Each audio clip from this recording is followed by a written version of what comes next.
Primary flow activity simply refers to whatever you've done for most of your life that drops you into flow almost immediately. Flow follows focus. It only shows up when all our attention is in the right here, the right now. We know that flow massively heightens creativity. Depending on whose numbers you're looking at, it's a 400 to 700% boost in creativity. This is one single peak performance tool that solves a ton of problems at once. By the time you're done with it, you're going to have a really good list of, if not primary flow activities, at least possibilities, and you can run the experiment and see the activity is dropping you into flow as easily as it should. One of the most important tools you can reach for is your primary flow activity. Now, this term may not be familiar to you. Primary flow activity simply refers to whatever you've done for most of your life that drops you into flow almost immediately. 80–90% of the time you show up to this activity, flow state is gonna be the result. So for me, that's skiing. That'd be my primary flow activity. Sometimes you have a second one. For me, that would be writing. For my wife, it's hiking with the dogs in the backcountry. For some people, it's long walks in the mountains. It's gardening, dancing salsa, dancing to hip hop, painting, macrame, coding computers. It doesn't matter. Whatever is the thing that has reliably driven you into flow over the years, that is your primary flow activity. Now, as we age, it is crucial to double down on our primary flow activity. And I want to first talk about why it's so important and where it comes from. Neurobiologically, our primary flow activity dates back to a very simple idea, which is that flow states have triggers, preconditions that lead to more flow. There are about 25 flow triggers that have been discovered, about 12 for individual flow. These triggers will drive me into a flow state. And there's about 13 that have been found for group flow, which is the shared collective version of flow. Now, what all these triggers have in common, they drive attention into the present moment. Flow follows focus. It only shows up when all our attention is in the right here, the right now. That is what all 25 of flow's triggers do. They drive attention into the present moment. Neurobiologically, they do it one of three different ways. They either push norepinephrine or dopamine into our systems. These are both neurochemicals. They underpin excitement and focus. And when they're in our system, we pay more attention to what's in front of us. Or these triggers lower cognitive load, or sometimes lower perceived load, which is basically all the crap we're trying to pay attention to at any one time. And if I lower cognitive load, I liberate some extra energy, which the brain automatically repurposes for paying attention to the task at hand. So the big deal about flow triggers is each of us are more susceptible to certain triggers than others. And this can change over time, but it is often sets up with basic personality traits. So where are you on the introversion to extroversion scale? What's your risk tolerance? Those sorts of things that are very much based on genetics or early childhood experience, and they're sort of they're not set into stone in adulthood, but they're set into like hard plastic. We can change them, but it takes a long time. It's a slow process. The truth of the matter is your primary flow activity is the activity that contains the most flow triggers that map onto your personality, onto your nature, nurture, genetic, early childhood experience, hard wiring.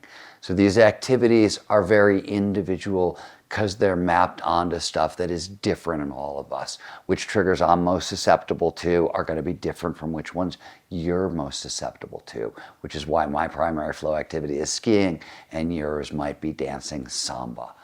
Now, the issue as we age is that most people tend to forget about their primary flow activity. What happens in adulthood, right, happens later in life. We put down childish things, right? We put away the surfboard. We put away the skateboard. We no longer have afternoons to spend playing chess at the park or whatever it was that we were doing. We have responsibilities, right? We have spouses, we have partners, we have children, we have jobs. We don't have time for our primary flow activity. And this is an enormous, enormous, enormous mistake. So if you want to understand why primary flow activity is so important, we have to talk about a bunch of different things that happen when we drop into flow. The first thing to know is you're going to do your primary flow activity, you're going to drop into flow.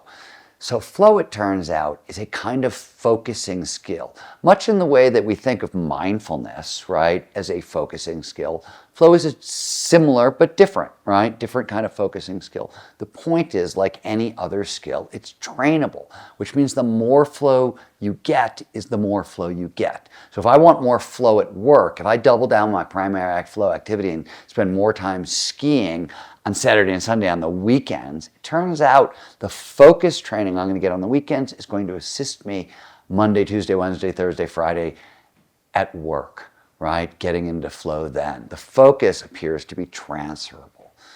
Interestingly, also, we know that flow massively heightens creativity. Depending on whose numbers you're looking at, it's a 400 to 700% boost in creativity. But Teresa Amabile at Harvard figured out that that heightened creativity, it can outlast a flow state by a day, sometimes two. So again, by doubling down on your primary flow activity, you're heightening creativity for a couple of days out of your week. That's a huge bonus. We also know as we drop into flow, stress hormones get flushed out of our system. That's because there's a global release of nitrous oxide as we move into flow. This is a gaseous signaling molecule. It's sort of everywhere in the body. And what it does is it pushes stress hormones out of our system. It resets our nervous system at zero.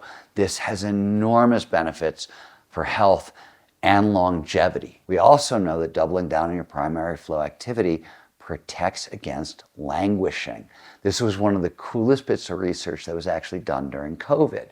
They wanted to know during COVID, on the other side of kind of the major epidemic, who was flourishing, who was thriving in their lives, and who was languishing, just still depressed, still in a funk, really couldn't get up for the fight, and what were the defining factors?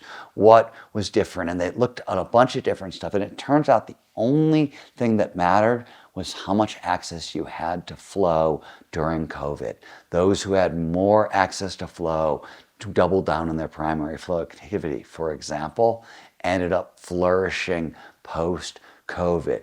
Another way of saying this is that doubling down on our primary flow activity protects against languishing. It also protects against burnout. It's not 100% inoculation against burnout, but if we're making time for our primary flow activity and having like that much joy and pleasure and fun in our lives, it makes it a lot harder to burn out. Equally important, when we get these feelings of mastery and control, right? We're growing, we're learning, we can sort of control situations we can't normally control. These are the two of the most positive emotions available to all humans. And really positive emotions tend to produce T cells and killer T cells. Now, these are both parts of the immune system. T cells are the cells that fight off disease. Killer T cells target sick cells, so tumors and other issues that tend to come up as we age. So by doubling down on our primary flow activity, we're increasing creativity, we're increasing our mood, we're lowering our stress levels, we're protecting against burnout, we're protecting against languishing, but we're also protecting the brain against the ravages of time and protecting the body against the ravages of time. This is one single peak performance tool that solves a ton of problems at once. Now, if you're not familiar with your primary flow activity, how to figure out what it is, easy. Just audit your life 5 years at a time. Think about the first 5 years of your life, and if you don't remember those, think about the next 5 years. Think about whatever it is that you did that got you most into flow. Now, it may have evolved over time, but there are going to be certain commonalities, right? So did this activity in your childhood, was it indoors? Was it outdoors? Were you alone? Were you with friends? Was it warm outside? Was it cold outside? All the conditions you can think of, and literally just go 5 years, by 5 years, by 5 years. By the time you're done with it, you're going to have a really good list of, if not primary flow activities, at least possibilities, and you can run the experiment and see the activity is dropping you into flow as easily as it should. So it's a single tool, solves a ton of peak performance challenges. And here's the coolest part. The research shows, and when I say the research on this is work that's really been done at the Flow Research Collective. We found out that most people really need only about 4 hours, 3 to 4 hours a week in your primary flow activity. So it's like one afternoon a week. You can break it up into, half-hour states. The thing you want to do is you want to make sure you're doing it long enough so you can drop into flow, because that's the point. But you can break it up into chunks if you want. You could double down one afternoon a week. It's incredibly potent medicine. Go out, run the experiment in your own life. Good luck. Thanks for hanging out with me today.